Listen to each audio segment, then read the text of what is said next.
नमस्कार दोस्तों, स्वागत है आप सभी का आपके अपने YouTube चैनल में जिसका नाम है बोर्ड परीक्षा। आज मैथमेटिक्स क्लास 10th की है और जो पब्लिकेशन की बुक है वो NCERT बेस्ड पब्लिकेशन है, डॉक्टर मनोहर है। और समय व्यर्थ न करते हुए चलते हैं सीधे एक्सरसाइज 5B के क्वेश्चन नंबर 3 की ओर।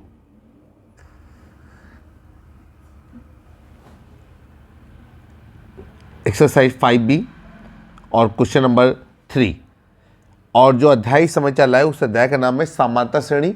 अंग्रेजी में इसे बोलते हैं अर्थमेटिक प्रोग्रेशन। चलिए, कह रहा है समांतर श्रेणी का कौन सा पद 78 है। तो यहाँ पर हम लोगों ने लिखा कि समांतर श्रेणी हमको दिया गया है 3, 8, 13, 18, 16। यहाँ पर लिखेंगे माना आपसे कहा जा रहा है कि बताइए इस श्रेणी में कौन सा पद 78 होगा, किस नंबर का पद 78 होगा। तो यहाँ पर हम लोग लिखेंगे, जब भी कोई ऐसा सवाल आएगा तो हम इनवें पद को 78 मानेंगे। लिखेंगे माना समांतर श्रेणी का इनवा पद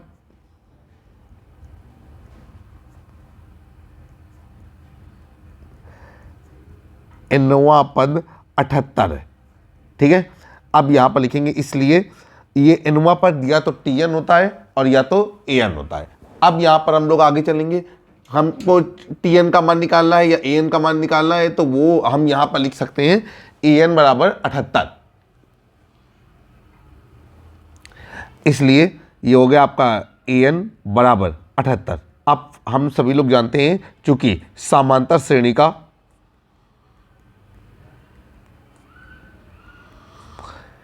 nवां पद, और इसका एक फार्मूला होता है AN बराबर A plus N-1 into D।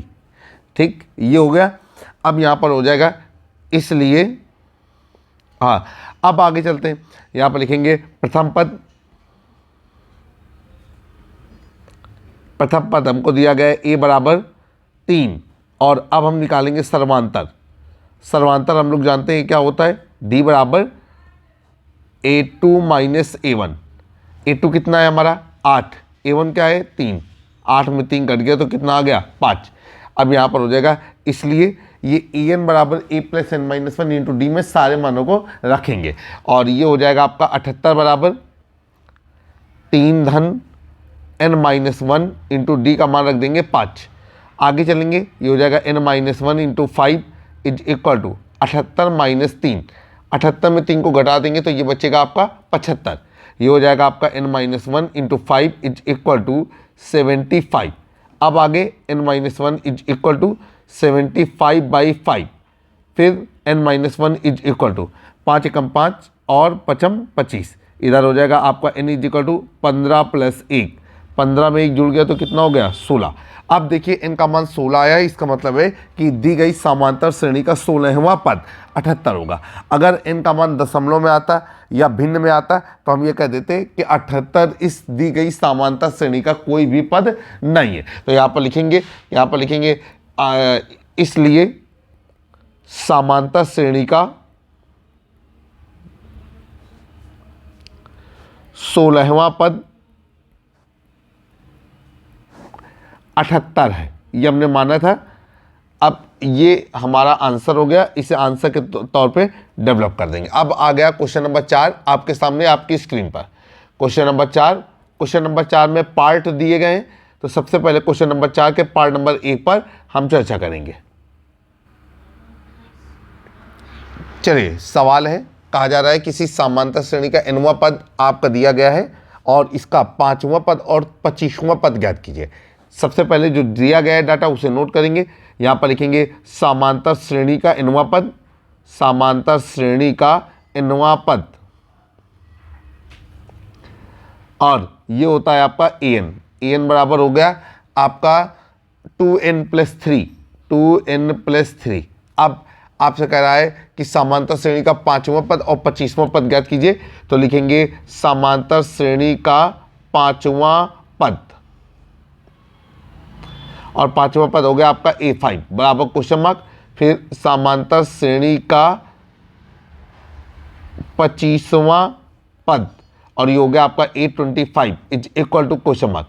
देखिए, जब भी समांतर श्रेणी का nवां पद दिया गया हो और आपसे समांतर श्रेणी का कोई भी पद पूछ ले तो आप इन की जगह पे उस पद का मान रख देते हैं। अर्थात 25वां पद पूछे तो इन की जगह आप 25 रख देंगे, तो आपको अपने आप समांतर श्रेणी का 25वां पद निकल आएगा। 10वां पद निकालना है तो इनकी जगह पे आप 10 रखेंगे। तो यहाँ पर लिखेंगे चूंकि an बराबर 2n+3 लिखेंगे, n बराबर 5 रखने पर, और ये हो जाएगा आपका a5 इज इक्वल टू 2 × 5 + 3।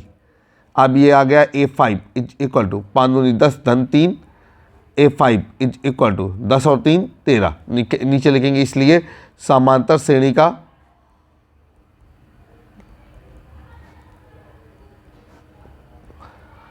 पांचवा पद बराबर 13। आपका एक उत्तर निकल कर क्या है कि समांतर श्रेणी का पांचवा पद 13 है। अब हमें 25वां पद निकालना है, तो हम 25वें पद के लिए जो है काम करेंगे। 25वां पद निकालते हैं तो यहाँ पर लिखेंगे कि चूंकि an बराबर 2n+3, अब नीचे लिखेंगे n बराबर 25 रखने पर ये हो गया आपका a25 बराबर 2 × 25 धन 3। फिर आगे चलेंगे, a25 बराबर 25 दूनी 50 धन 3, ये हो गया आपका a25 बराबर 50 और 3 53। ठीक है, अब नीचे लिखेंगे इसलिए समांतर श्रेणी का 25वां पद बराबर 53। इसलिए समांतर श्रेणी का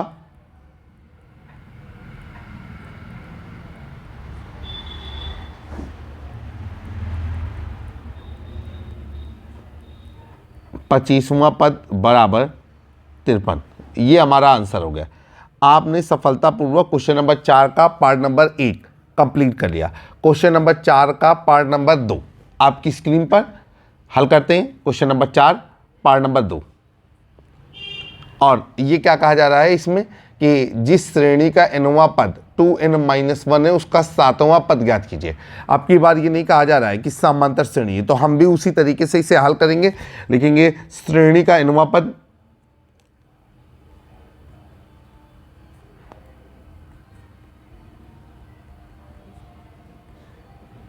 और श्रेणी का nवां पद या तो tn या तो an।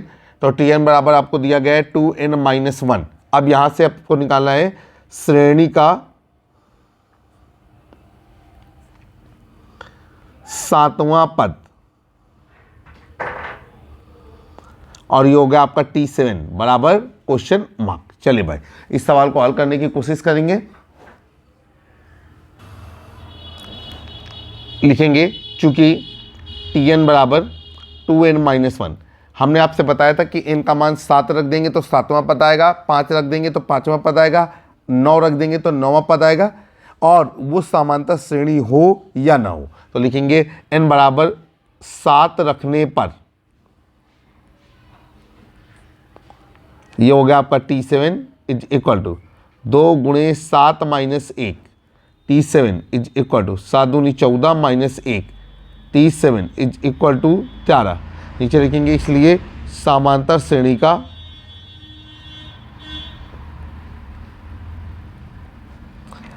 7वां पद बराबर 13। ये आपका उत्तर हो गया। उम्मीद है कि आपको सवाल का उत्तर अच्छा लगा होगा और भली बात ही आपने इसको समझने की कोशिश की होगी। क्वेश्चन नंबर 4 का पार्ट नंबर 3,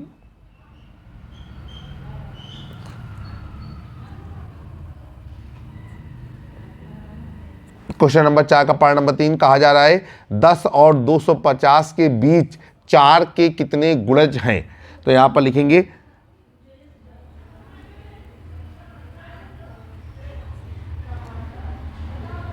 10 और 250 के बीच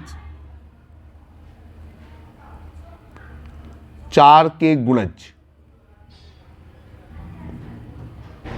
ठीक, से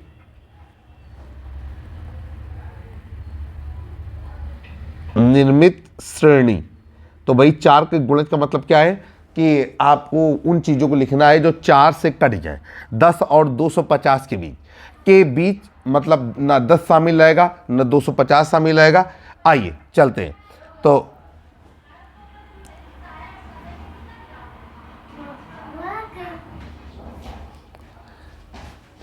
अब ये हो गया आपका 12, 12 के बाद आपका रहेगा अगला 16, फिर ये रहेगा 20, फिर 24। इसी तरीके से हम चेक करते चले जाएंगे और अंत में देखिए 250 तो शामिल नहीं रहेगा, 249 4 से कटता नहीं है, 248। ये सारी चीज़ें आपको दी गई हैं। अब आगे चलते हैं। यहाँ पर हम लोग क्या करेंगे, सबसे पहले पता लगाएंगे कि ये समांतर श्रेणी है या नहीं है। तो अब आप देख रहे हैं कि पहले दो पदों के बीच में अंतर है 4, फिर अंतर है 4, फिर अंतर है 4, फिर अंतर है 4। इसका मतलब ये है कि यह एक समांतर श्रेणी है। तो हम लोग क्या करेंगे, नीचे लिखेंगे कि चूंकि सर्वांतर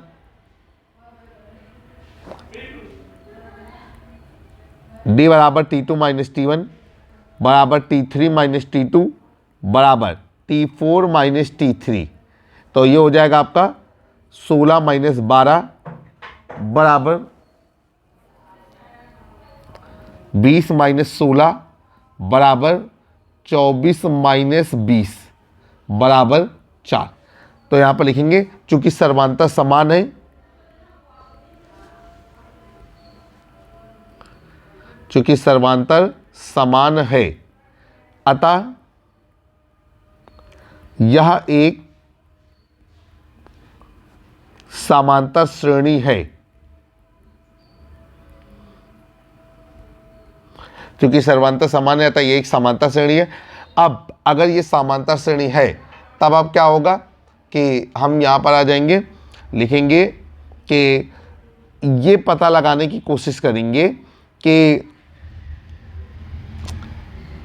ये कितने पद हैं, 12 16 20 24 एंड सो ऑन 248 तक कितने पद हैं। तो उसी चीज़ को हम यहाँ पर लिखेंगे। प्रथम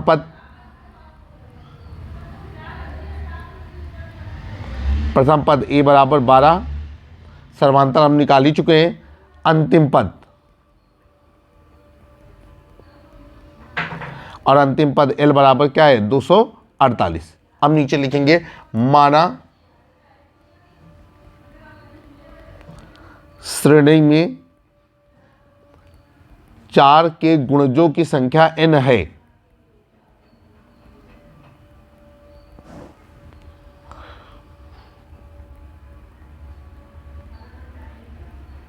अब आगे चलेंगे, लिखेंगे चूंकि समांतर श्रेणी का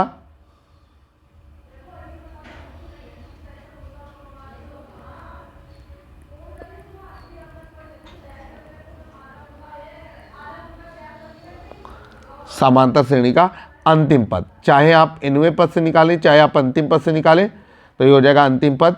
और l बराबर, ये फार्मूला होता है a plus n minus 1 into D. l की वैल्यू कितनी है, 248 बराबर a की वैल्यू है हमें 12 plus n minus 1 into D की वैल्यू कितनी है, 4। ये हो जाएगा आपका 4 ब्रैकेट में n minus 1 is equal to 248 minus 12। आगे चलेंगे, ये हो जाएगा आपका 4 n minus 1 is equal to 12 में 2 गया 6, 4 में 1 गया 3 और ये हो गया 2। अब नीचे n minus 1 is equal to 236 बटे 4, n माइनस 1 बराबर ये हो जाएगा 4 पंचे 20 और 4 नया 36। फिर ये हो जाएगा n is equal to 59 plus 1, n is equal to 60। यहाँ पर लिखेंगे इसलिए श्रेणी में ये, इसलिए 10 व 250 के मध्य 4 के गुणजों की संख्या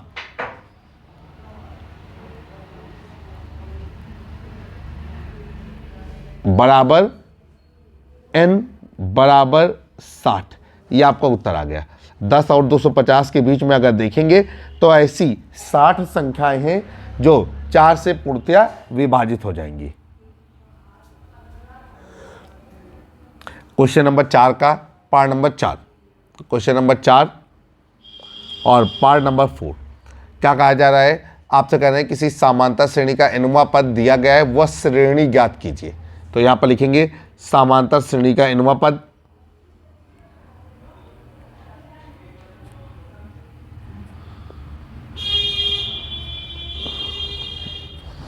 और ये हो गया आपका an बराबर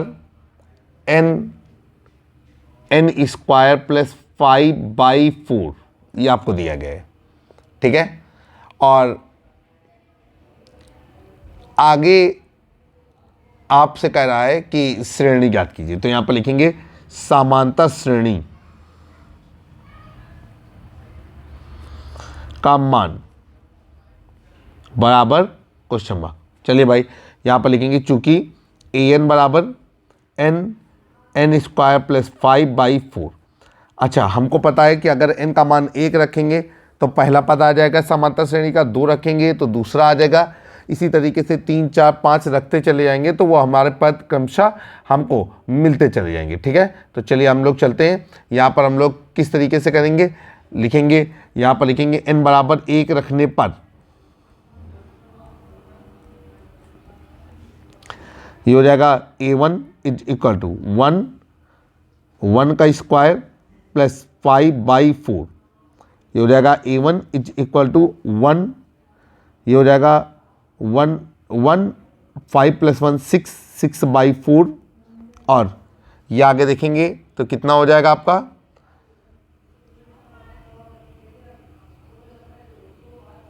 1 का मल्टीपल हो गया,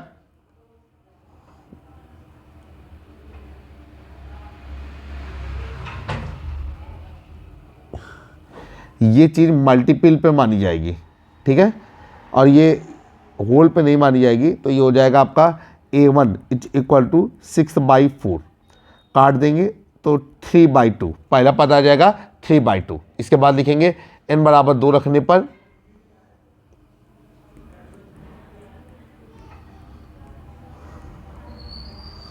ये हो जाएगा आपका a2 बराबर 2 इंटू, ये हो जाएगा आपका 2 का स्क्वायर प्लस 5/4। अब ये हो जाएगा a2 इज इक्वल टू 2, ये हो जाएगा 4 + 5/4, a2 is equal to 2 into 9/4। अब इसे हम सॉल्व करेंगे तो ये कितना हो जाएगा आपका 2 से 4 कट जाएगा, तो ये हो जाएगा आपका a2 इज इक्वल टू 9/2, ये हो गया दूसरा पद। अब हम लोगों ने पहला पद निकाल लिया, दूसरा पद निकाल लिया, अब हम सर्वांतर निकालेंगे और सर्वांतर की मदद से आगे वाले पदों को निकालने की कोशिश करेंगे। तो यहां पर लिखेंगे चूंकि सर्वांतर और सर्वांतर d बराबर क्या होता है आपका, ये होगा आपका a2 - a1, a2 आपने कितना निकाला है, a2 आपने निकाला है 9/2, और a1 कितना निकाला है, a1 आपने निकाला है 3/2। अब हम इसको सॉल्व करेंगे तो ये हर समान है, तो ये हो जाएगा आपका 6/2, और 6/2 से कितना निकलेगा सर्वांतर, ये हमारा निकलेगा 3। यहाँ पर लिखेंगे इसलिए समांतर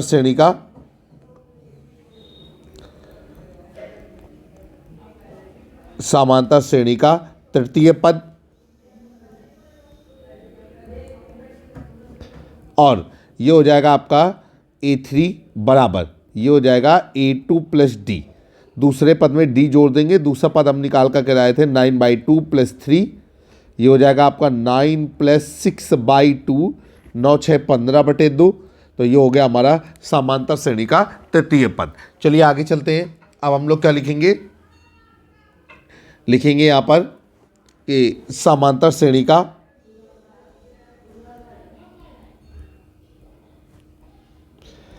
चतुर्थ पद,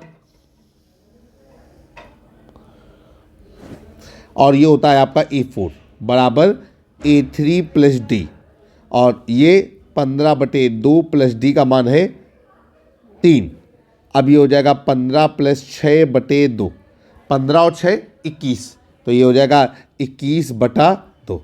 अब देखिए 4 पद निकाल दिए, 4 पद सफिशिएंट है, इसलिए संगत समांतर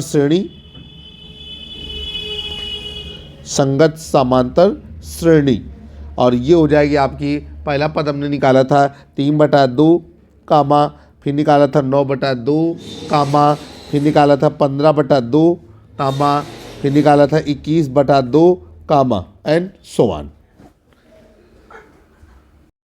तो इस तरीके से आपने एक्सरसाइज 5B के क्वेश्चन नंबर 4 को पूरी तरीके से कंप्लीट कर लिया। इस वीडियो में क्वेश्चन नंबर 3 और क्वेश्चन नंबर 4 को सॉल्व कराया गया है। आशा है कि हमने जो प्रयास किया वो आपको बेहतर तरीके से समझ में आया होगा। और क्लास 9, 10th, 11th, 12th के मैथ सब्जेक्ट के वीडियो के लिए हमारे यूट्यूब चैनल को सब्सक्राइब करें, बेल आइकन दबाना ना भूलें। जल्द ही हमारी आपसे एक नए वीडियो में मुलाकात होगी। तब तक के लिए जय हिंद, जय भारत। और चलते चलते आपसे कहना चाहूँगा कि अगर चैनल पसंद आ रहा है, वीडियोस पसंद आ रहे हैं, लाइक करें, कमेंट करें, शेयर करें, सब्सक्राइब करें, बेल आइकन दबाना ना भूलें। वंदे मातरम।